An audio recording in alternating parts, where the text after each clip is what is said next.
Like our main goal is to get coaches to generate $135,000 a year top line, so they can go ahead and pay 1 to 2 teammates. They themselves can take home at least $100,000 of that 135, and on the other side of that, they're only going to work 30 hours a week.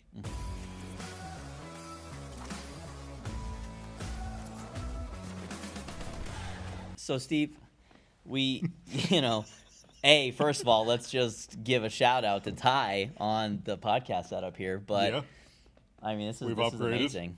We changed. Don't get too used to it though, because we're going to be back in our normal digs here soon. We'll try to get you guys some good content. But we're on the back end of a business consultation / an organization planning meeting, right? And I think there was a lot of gold inside of that meeting where we were able to take this very complex individual that has a lot of really profound working knowledge in hormones and peptides. Super smart. So smart. He's like somebody else that I know that is just really smart and sometimes have a difficult time articulating what they want. So sometimes people have to be blessed with a certain level of focus that excludes other things. 100%. And so, but with that in mind, I think it's important that we take some time to, help the audience understand that business can be as complex or as simple as people want to make it. And being that our goal is to help a lot of initial coaches that are looking to get to that 135K that we know is so meaningful for people and their quality of life, that I think we can take a lot of complex things and make them really simple. And I love how you did that today. So maybe going into today, I just asked the dumb questions. Fair. Right. But I would really love to understand, like, some of your best practices as we've worked with this particular client today. What are you taking away from that, and how do you see complexity potentially getting in the way of people being able to take these wonderful, helpful things that they do, whether it's a service or product, and translate that to client outcomes? So just to heading back for a moment, like our main goal is to get coaches to generate $135,000 a year top line, so they can go ahead and pay 1 to 2 teammates. They themselves can take home at least $100,000 of that 135, and on the other side of that, they're only going to work 30 hours a week. And it gets really, really easy to just overcomplicate the business because we're so good at what we do. Like, you can sit in a room with me and I can jam on business and numbers and all of these things and make it very hard really quickly, just because it's something that's natural to me. I'm good at it, right? One of my friends, I was going down this road of the day trading route, and he sends me the matrix with all the green numbers falling and everything, right? And it's like, I just see it and it works. But coaches in their business, so when we think about fitness programming, nutrition programming, lifestyle, wellness, things along those lines, it's just super easy to get overly complicated because you're just good at it and it's easy to you. The reality is most clients need easy, need simplification, because the moment you have complex, you have to just spend all of this time talking, educating, getting them to wrap their brain around the options, and that's where you start to lose people. You get more no's, and you just kind of create this complexity that stops you from being able to grow and scale. Right? And absolutely. We don't even need growth and scale at $135,000 in a year. That's the thing. Like, we're talking, how do we make $11,000, $12,000 a month? That's a 1 plus a half a person operation, easy, and you're putting in 30 hours a week. But we just make it harder than it has to be. Yeah, 100%. And I think that for those of you that are listening and you may be kind of in that 0 to 10 client range, if your business guru that you hired and probably overpaid a little bit gave you a checklist of 50 things and no way of how to actually go about doing those, I think that you should probably run for the hills and ask for a refund, my opinion. But I will say that when people are getting going, and I love that there was one of the smartest coaches I've ever had the privilege of meeting and learning from, was a guy named James Fitzgerald. And he said very simply that if you're brand new, you're trying to figure out what to do. You're not worried about why you're doing it. You're not worried about the how. You're not worried about all the if this happens and if that happens. And if you're one of those people that's constantly finding yourself, well, oh my gosh, if this happens, or if this one contingency comes up, I have to change everything, and it really paralyzes people from taking that action. I think focusing on following a template, going and Googling something using AI, which if you haven't listened to that episode that we recorded for you earlier in the season, you definitely need to take some time to go review that, because it is such a profound tool that makes a big difference for people just to get something on the board. And then once you figure out what you're doing and you've worked through it and you've seen that trial and error, it's not working, it is working long enough, then it really does make a big difference to start to understand how some of those things start to work together versus overcomplicating and having to understand every little thing up front. So that would be something that, hearing that professional talk today, there were moments that I was like, huh? And, I have advanced degrees in the topic. And so it's, you can definitely, if you've been coaching for a while and you're on that side of the spectrum and you're listening to our podcast, maybe take some time if you ever see people's eyes glaze over and just check in with them, which is a great debriefing technique to say, what are you taking from that? Or how did that come across? Or just making sure that there's a check for learning in there. So that way they're not left trying to stack confusion on top of confusion. Yeah. And we're talking today health, wellness, again, nutrition, fitness coaching. Mm-hmm. So the job out of the gates is, how do we find 25 to 30 people Mm-hmm. that will pay us $350 to $400 a month Mm-hmm. to help them solve their problem? And that's just the reality. We all have our own audience. We all have people that are going to be attracted to us. We have people that are going to be repelled from us. And Mm-hmm. all of those things are good. When we look at the numbers, and again, I saw somewhere 120,000 coaches, 8 billion people in the world. You do the math and go ahead. Yeah. All right, some people too old, some people too young, some people are already motivated, all these things. Even 25% of 8 billion people is still 2 billion people. With 100-ish, let's say 100,000 coaches, Mm-hmm. we actually really only need like 3 or 4 million Yeah. people in the world to be serviced. Now you're getting 30, 40 clients, no problem. Mm-hmm. It's too crowded situation. It's you're just not talking clearly to the people that you need to, and you don't have a simple enough process to articulate it in Mm-hmm. a simple way that you can help them. Yeah. Everybody in this world will spend $100 a week for you to solve their health problem. Yeah. Simple and easy. Mm-hmm. They don't have to think about it. They just show up, they do the thing, right? So you were talking about the idea that there's this nuance and this nuance and this nuance. Solve it for 80 to 90% of the people that come in the door. Mm-hmm. And find those 10 to 20% that you can go jam and just be a nerd on and just have the extra fun going crazy on the programming. Mm-hmm. And fill that need, but your desire to overcomplicate it and feel more important. That's what it is. It's I'm so important, I'm so smart, I have to make it really hard. Mm-hmm. Okay, cool. If you hate your business right now, or it's too complicated, or it can't grow, literally you built that. It's your fault, Mm-hmm. right? That's just the thing, and you need to also understand that. For me in my business, it's a situation where I know what I want to do. Yeah. 5, 6 clients is all I'm interested in. Mm-hmm. I'm sacrificing the idea of growth and scale. Mm-hmm. I'm good with that. But know it, because you can't have this really high touch 4 hours a week of delivery per client situation and scale it to be 100K months. Yeah. It just doesn't work. Absolutely. Well, and I think, the thing that we're assuming is that people understand in the background is that everyone has to deal with a set of constraints and things that are performance limitations, right? If you're thinking about running fast, some of the performance limitations, let's say you're running on a track and you're trying to run a mile as fast as you can. If the track is made of rubber, if it's made of, concrete, if it's made of turf, all those things will then change your performance. If it's slick and it's wet, maybe you slip. And so when we think about some of the constraints that we're offering here, if you give, and I will use this analogy because I don't know shit about really how to build stuff, and you came over and you were like, hey, listen, this is how we're going to change our electrical shit. I'm like, okay. We were trying to wire up the chandelier, and I had, obviously I almost died because I shocked myself a couple times, which is why I left it like that for a couple weeks, like a wild savage. And, had someone showed me an entire chest of tools, I'd be like, okay, that's a fun one. What's that one called? And I think that having a robust understanding when I'm just trying to fix a simple light fixture, explaining every single tool and every single purpose and every single potential use case is just an overwhelming inundation of things that we just don't need, frankly. And this is why we talk about problem awareness continuum earlier on, and I think season 2. So if you haven't listened to that one, you definitely want to smash that subscribe button and hit that episode up because it makes so much sense from offering people and holding your tongue long enough for people to get interested in what you have to say.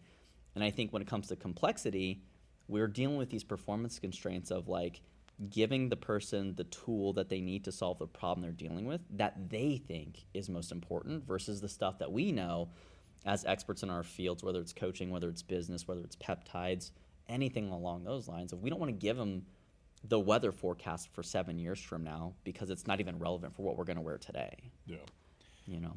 Well, and it's some usable examples, let's say, Yeah. in your business, right? So you and I first met, we were early in our relationship, and I've referenced this before. And I'm like, hey, should I focus more on eating rice or sweet potatoes? Guess what? It doesn't matter. Like, it really doesn't matter. They're carbs, okay? That's really about it. When we're at the phase where, like, micronutrients matter, there's some more potato nutrients in a potato. But beyond that, it didn't matter, especially with what my primary goals were. Yeah.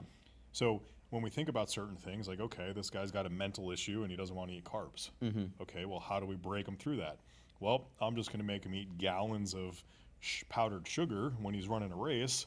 He'll end up doing a lot better and be like, oh, carbs aren't bad. So thinking of your process, the common places to start are going to be probably get moving more or do a certain type of workout routine, whatever it might be. Having your basic routine that's templated out, 80 to 90% is going to be used all the time, and make the minor modifications where needed, so injury or whatever, but get them to start to do the thing. On the nutrition and kind of, wellness side of things, it's probably going to be like sleep, water, tracking are probably going to be the basic things out of the gates. You don't need to overcomplicate that. When we think about the business side of it, make it simple and easy. Like, do your math, understand what you need to charge, understand what that should produce from a profit and loss side of things. Take content, like we were talking actually earlier today, Ty was hanging out and he asked some questions, but we're like, all right, good, better, best. And he's like, oh, well, we can do all these great things with social media. Social media is a bear. Like, I hate social media. I just started playing the game way better, but in just doing way better, I was able to 10x the amount of views that I'm getting. Crazy. By making some subtle changes, but I was like, hey, I need to just do good. It's not about being great, better, best, or comparing myself to anybody, but I just need to be consistent at first because I was never consistent. So what I do, 1 year consistent, don't worry about the numbers. Then all of a sudden the numbers matter. But consistency was no longer the problem. I was now able to say, I'm just going to change this, do this, and then all of a sudden views are going to go up, and it's going to change from that perspective. So, like, what is that first step? Well, hey, if I'm teaching somebody on social media, which we don't want me teaching social media, just throwing that out there. I mean, it would be really entertaining. But if I was, I would start off with like, hey, let's just get consistent. For a year was probably too long, but nonetheless, I did it for a year, and then we'll worry about making it better. So what is that foundational base level thing that we can do that we can build off of? That really becomes the key. Yeah, and I think that when we talk about a tactical implementation tool for that would be simple adoption and habit stacking. And, you referenced this earlier.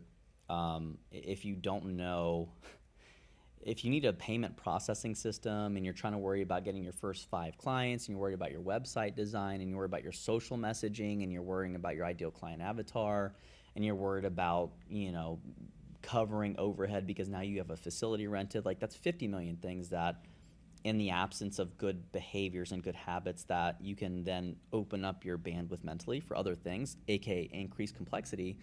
You should probably just send people a Venmo request for your first client. Like, don't worry about solving a lot of the, what does my funnel look like? And I swear to God, if you're one of those coaches, and I love you to death, but if you're saying I need one more certification, you have a couple already, that's young Andrew, and you're letting that get in the way of you starting to charge or to step into your professional identity of, this is who I am, this is what I want to be known for, this is what I want my brand feel to be, and I'm going to educate myself slowly but surely, and then I'm going to get experience around that education.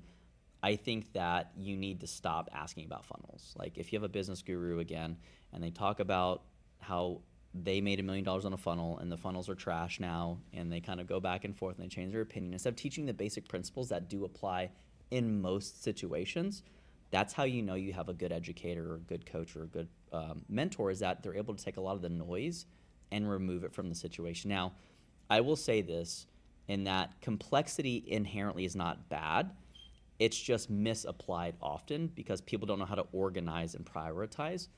And oddly enough, when you're writing programs and you're getting started or you're consulting with businesses, the idea is to list as much of the information as you have available and then organize it in a way of what's going to have the highest impact with the lowest amount of effort. And that's how you start the snowball of creating positive psychological momentum as a coach, as a consultant. I mean, the things we talk about, and I just want to really highlight this and drive this home, is that while we talk about business and while we talk about coaching, this is not inherently the only subset of industry that's working for. Anytime you're making a suggestion, if you're in a relationship, you're trying to influence behavior of your children, if you are trying to have a meaningful conversation with your spouse, if you're working on conflict resolution because people don't know how to talk to each other anymore and they don't know how to come to an agreement when they start at something that's perceived as odds.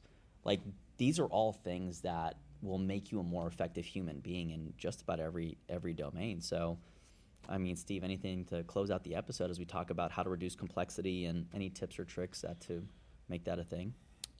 So the thing I'll kind of leave it with here is one of my frameworks in my coaching business is the MSA method. Mm-hmm. So maintain, simplify, amplify are those three key things. Mm-hmm. It is a great idea every quarter, maybe if you're larger and you're really kind of growing, monthly, but every quarter go in and list things that are going to be under the M, list things under the S, and list things that are going to go under the A.